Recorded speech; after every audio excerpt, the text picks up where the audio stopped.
Hola a todos y a todas.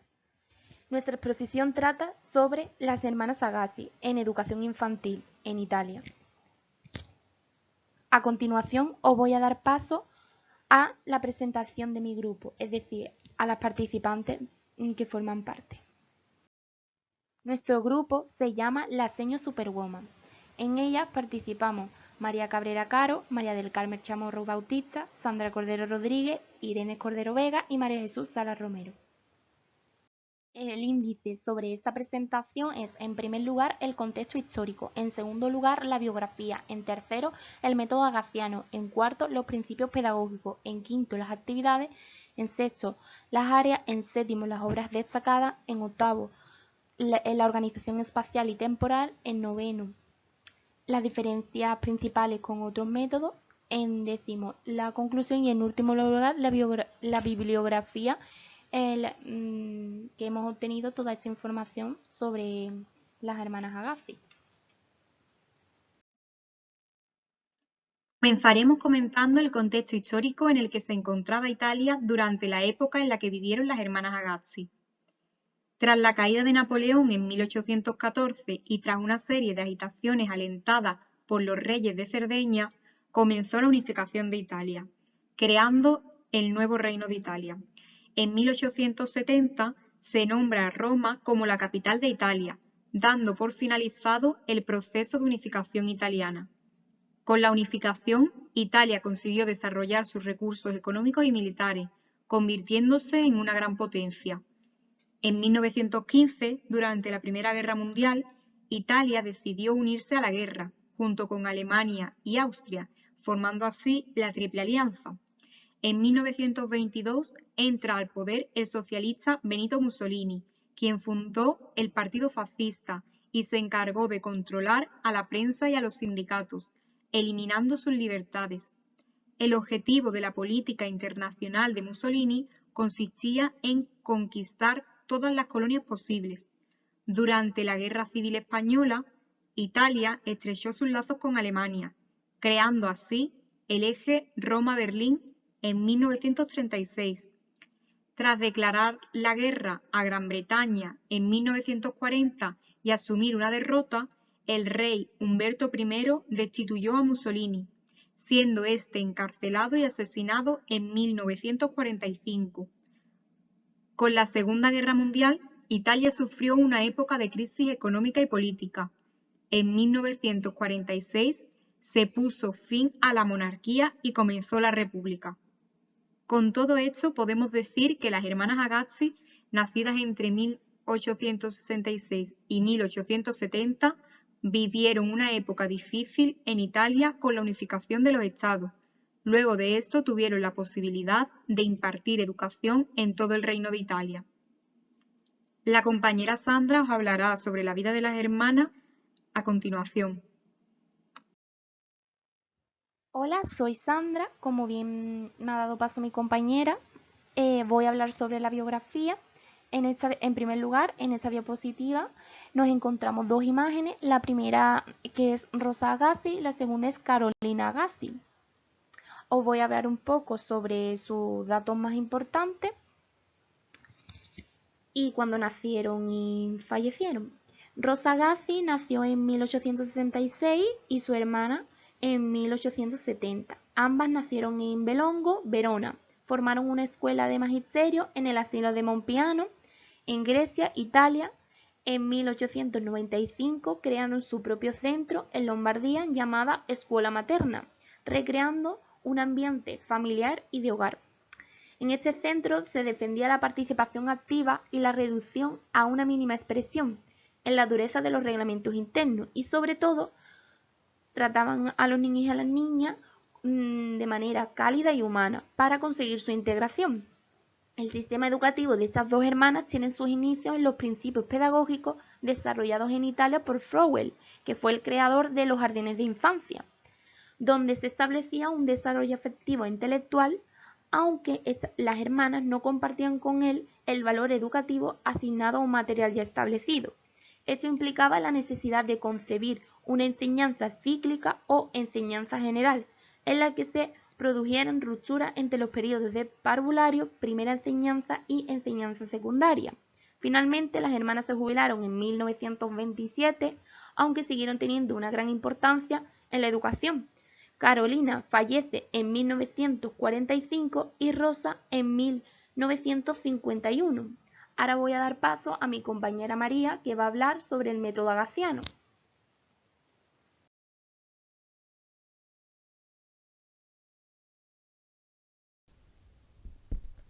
Del trabajo de las hermanas Sagazzi nació el método agassiano, que consistía en crear un sistema educativo basado en el respeto por la libertad, la autonomía y la creatividad que deben desarrollar los alumnos y las alumnas. Este sistema educativo está dirigido para niños y niñas de entre 0 y 6 años y se centra en la participación activa de los niños en la educación. Esto hace que los intereses, las necesidades y las habilidades de los niños y niñas sean la guía de sus propios aprendizajes. Esto da libertad a los niños y niñas para que puedan desarrollar su creatividad en los temas que más les llamen la atención, aprendiendo a cooperar y comprometerse con sus compañeros y los adultos que los rodean. El método de enseñanza consistía en lo siguiente. El niño aprende utilizando la intuición, pero siempre va ligada a la vida. La didáctica se basa en un uso inteligente de los objetos realistas que obtiene el entorno de la escuela. Se realizan actividades que provienen del hogar y la vida cotidiana, como lavarse, vestirse, cuidar animales, etc., rescatando el valor educativo de todas ellas. Se proporciona a los niños un ambiente cálido y afectivo, similar al hogar. La alegría, el juego y la relación con una educadora maternal son elementos fundamentales de esta metodología. El método también se apoya en la educación del lenguaje a través del canto y el ritmo corporal. En conclusión, este método se basa en respetar completamente la espontaneidad y la libertad del niño a través de un trabajo independiente. Asimismo, los contenidos han de ser presentados mediante actividades lúdicas. Estas dos pedagogas organizaron el aula de forma circular y trabajaban principalmente para el desarrollo de los niños y las niñas, formándolos para la vida. Pretendían que adquirieran orden, precisión y agilidad. A continuación, damos paso a mi compañera Irene, que hablará sobre los principios pedagógicos. Como bien ha dicho mi compañera María, a continuación os hablaré sobre los principios pedagógicos de las hermanas Agassi. Los principios educativos propuestos por las hermanas Agassi son los siguientes: el carácter globalizador, el valor de la alegría, el conocimiento a través de la observación, la valoración de la actividad que realiza el niño y la niña y el valor del orden. El carácter globalizador es la manera de organizar los contenidos desde una concepción de la enseñanza, en la que el objetivo fundamental es que el alumno y la alumna adquieran el conocimiento y lo puedan aplicar en todas las áreas al mismo tiempo. El valor de la alegría es un juego libre y ordenado, que se da en un ambiente de tipo afectivo, en el que se respeta los ritmos y necesidades infantiles, además de motivarlos para que sigan con sus aprendizajes. El conocimiento a través de la observación nos dice que a través de la indagación el niño o la niña se empieza a crear sus propias ideas. La valoración de la actividad que realiza el niño y la niña es la necesidad de pensar en algo y por consiguiente experimentar. De esa manera llegan al razonamiento. Y por último, el valor del orden se refiere al orden material, estético, espiritual, social, moral y armónico. Todos estos principios educativos aportados por las hermanas Agassi están basados en el uso inteligible de las cosas a través de 4 instrumentos. Estos 4 instrumentos son el museo didáctico, las contraseñas, la cesta de los tesoros y la importancia del juego, de la salud, de la higiene y del lenguaje. El museo didáctico consiste en un conjunto de colecciones variadas de objetos reciclados que van aportando el alumnado y el profesorado al centro. Estos objetos están dotados de características de sencillez y de claridad que los hacen más atractivos y además estimulan el juego y la adquisición de conocimientos como las formas, los tamaños, los volúmenes, etc. Las contraseñas son símbolos inteligibles que ayudan a los niños y a las niñas a ordenar su actividad y a conservar el orden de las cosas y del ambiente. La cesta de los tesoros consistía en coger una cesta en la cual se incluía materiales de la naturaleza, materiales reciclados, metálicos, de madera, etc. Esta actividad estaba dirigida para niños y niñas entre 5 y 6 meses que se pudieran mantener sentados. A través de ella comenzarán a manipular y explorar los elementos que contiene la cesta. Esta actividad se desarrollaba hasta que los niños y las niñas eran capaces de caminar. Los principales objetivos de esta actividad era desarrollar la capacidad de coordinación del alumnado, además de estimular el oído, la vista y el tacto. Y también se fomenta la curiosidad innata de estos niños y niñas. Por otro lado, las hermanas consideraban de gran importancia el juego, ya que es la actividad básica del niño y de la niña, por la cual se divierten y van aprendiendo, además de aportarles valores positivos. También se preocupaban por la salud, la higiene, la cultura y el lenguaje. Por ello, realizaban actividades cada mañana para que los niños y las niñas adquirieran los hábitos de higiene y de salud. Consideraban que el lenguaje jugaba un papel fundamental en la educación de los menores, debido que a través de este se pueden trabajar otros aspectos fundamentales para el desarrollo, como puede ser la educación sensorial, las nociones lógico-matemáticas, la expresión corporal, etc. Según su método, los contenidos deben ser representados mediante actividades lúdicas. Además, esas hermanas introducían las canciones para realizar todo tipo de actividad. Seguidamente encontraréis dos enlaces en los cuales se llevan a cabo unas actividades basadas en el método agassiano. El primer enlace habla de la cesta de los tesoros y el segundo os hablará de los materiales educativos de estas hermanas. Ahora mi compañera María Jesús os hablará sobre las áreas y las obras más destacadas. A continuación, vamos a ver las tres áreas fundamentales. En primer lugar, la educación sensorial. Este tipo de educación se desarrolla ordenando por colores, materiales y forma de los objetos. En referencia al color, los niños y las niñas van a hacer correspondencia con objetos. Por ejemplo, el limón es de color amarillo. Y van a utilizar varios objetos del mismo color y los introducen en cajas según el tono. En referencia a la forma, la van a distinguir por esquemas comparativos y la reseña con formas específicas como esférico, por ejemplo, una nuez y una naranja, cúbicas, una caja de cartón y un jabón de manos, cilíndricas, cuadradas, circular o sin forma. Dimensiones. Las aprenden por contraste y se van aumentando la dificultad, por ejemplo, grande, pequeño, grande, mediano, etc. En referencia al material, deben ser motivador para que los niños no lo rechacen.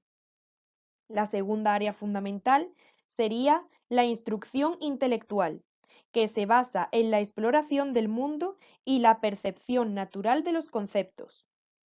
Y en tercer lugar y último, la educación del sentimiento. Contra la agresividad se desarrolla practicando la religión, la educación física y la educación moral. A continuación vamos a ver las obras destacadas de las hermanas Agassi. La teoría que llevaron a cabo las hermanas Agassi la realizaron con niños de ambientes desfavorecidos.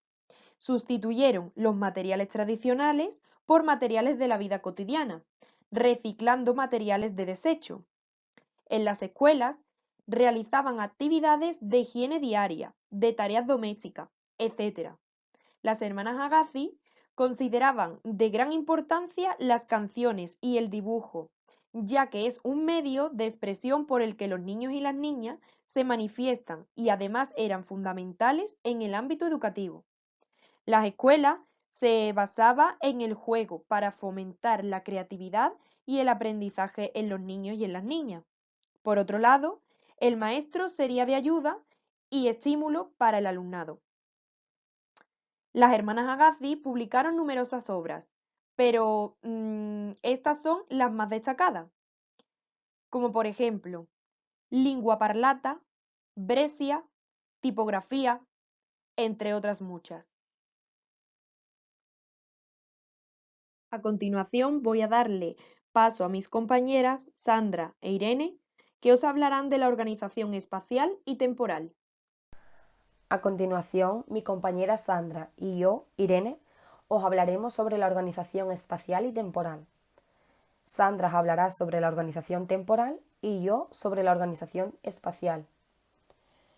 La escuela que planteaban las hermanas Agassi es una escuela sin estructura, donde se perseguía la felicidad del niño y de la niña. Las aulas estaban distribuidas de forma circular para facilitar la comunicación y el aprendizaje. Para estas hermanas, el centro infantil debía poseer un ambiente físico, con diferentes espacios interiores y exteriores, incluyendo un jardín y un museo didáctico. Además, se destacan cuestiones relativas a condiciones higiénicas básicas. Los niños y las niñas más grandes se encargaban de llevar el agua y de ayudar a los más pequeños y pequeñas a desvestirse y repartirles los jabones y la ropa. En los primeros días los niños y las niñas no se valían por sí solos, pero luego el docente solo debía lavarles el pelo y cortarles las uñas, y esto solo a los más pequeños y pequeñas. Gracias a estas actividades diarias se lograba el hábito de aseo diario. Por último, también se tenía en cuenta una cierta proporción de metros cuadrados de superficie de las áreas por niños y niñas, tanto en espacios interiores como exteriores. Como bien ha dicho mi compañera, voy a hablar sobre la organización temporal. La duración de esta jornada es 4 horas, en la que van a hacer actividades físicas, juegos, cantos, conversaciones, dibujos, y en verano van a dar una actividad muy importante que es la jardinería.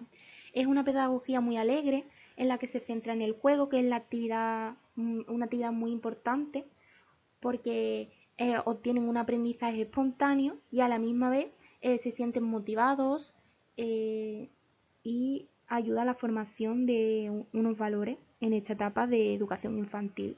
El canto es una actividad insustituible en la vida del niño porque tenían una canción para realizar cada actividad. Cada mañana observaban el fenómeno de la fecundidad de la naturaleza, a la que le ha ayudado al niño y a la niña a tener una responsabilidad, ya que tenían que regarla, ponerle abono, quitarle la hierba. Por lo tanto, esto ayuda a que poco a poco se establezca una rutina y ellos aprendan a cuidar las cosas. A continuación voy a dar paso a mis compañeras María del Carmen y María, que os va a hablar sobre las diferencias de este método con otros. Las hermanas Agassi, junto con Froebel y Montessori, comparten la idea del juego como mecanismo fundamental para conseguir el objetivo con los niños y las niñas. Sin embargo, para ambos el objetivo es diferente. Las hermanas Agassi se preocupan de crear un ambiente de responsabilidad, no solo con las actividades de la vida cotidiana, como hace Montessori, sino con el uso de materiales naturales, donde se les pueda sacar el máximo partido a los objetos. De esta manera, las hermanas Agassi, a diferencia de Montessori, logran que, aparte de ser autónomos, sean responsables con el medio que les rodea. Además, todos tienen un objetivo común, que los niños y niñas sepan adaptarse al medio que les rodea e inculcarles la inquietud por descubrir, por aprender, aunque sea diferente el modo en el que lo realizan. Por ejemplo, Froebel les transmite este valor a través de ganarse su confianza, intentando que los niños y las niñas se sientan como en su hogar. Montessori, en cambio, intenta llegar a este valor a través del cariño, aportándoles amor y facilitándoles lo necesario para cada ocasión. Y por último, las Agassi, que intentan transmitirles la inquietud dejándoles que descubran los objetos a través de juegos naturales que se irán rotando. En conclusión, las hermanas Agassiz se diferencian de los demás autores en el uso de los materiales naturales que permiten a todos los niños sin distinción económica poder llevar a cabo las actividades realizadas en el aula, además de dejar que cada uno investigue lo que más le llame la atención, que a diferencia de Montessori y Froebel, ellos usaban materiales vivos. Para finalizar, podemos afirmar que el método de las hermanas Agassiz es un método sencillo, que puede ser aplicado por cualquier educador o educadora, ya que no supone ningún gesto económico alto o técnicas complicadas. En definitiva, a través de este método de las hermanas Agassiz, se promueve la experimentación y la manipulación mediante diferentes actividades, en las que priman los materiales que no contaminan, es decir, que se produzca el reciclaje. Además, todo gira en torno a la naturaleza y también fomenta la higiene personal. Para la organización de las aulas se establecen normas a través de pictogramas que van a favorecer la interpretación de cómo deben comportarse el alumnado en dichas aulas, por lo que se promueve el orden y la convivencia. Sobre el método de las hermanas Agassiz hay muy poca información, pero a pesar de todo nos ha gustado, ya que hemos descubierto un método innovador en el que se le da mucha importancia a proteger nuestro medio ambiente.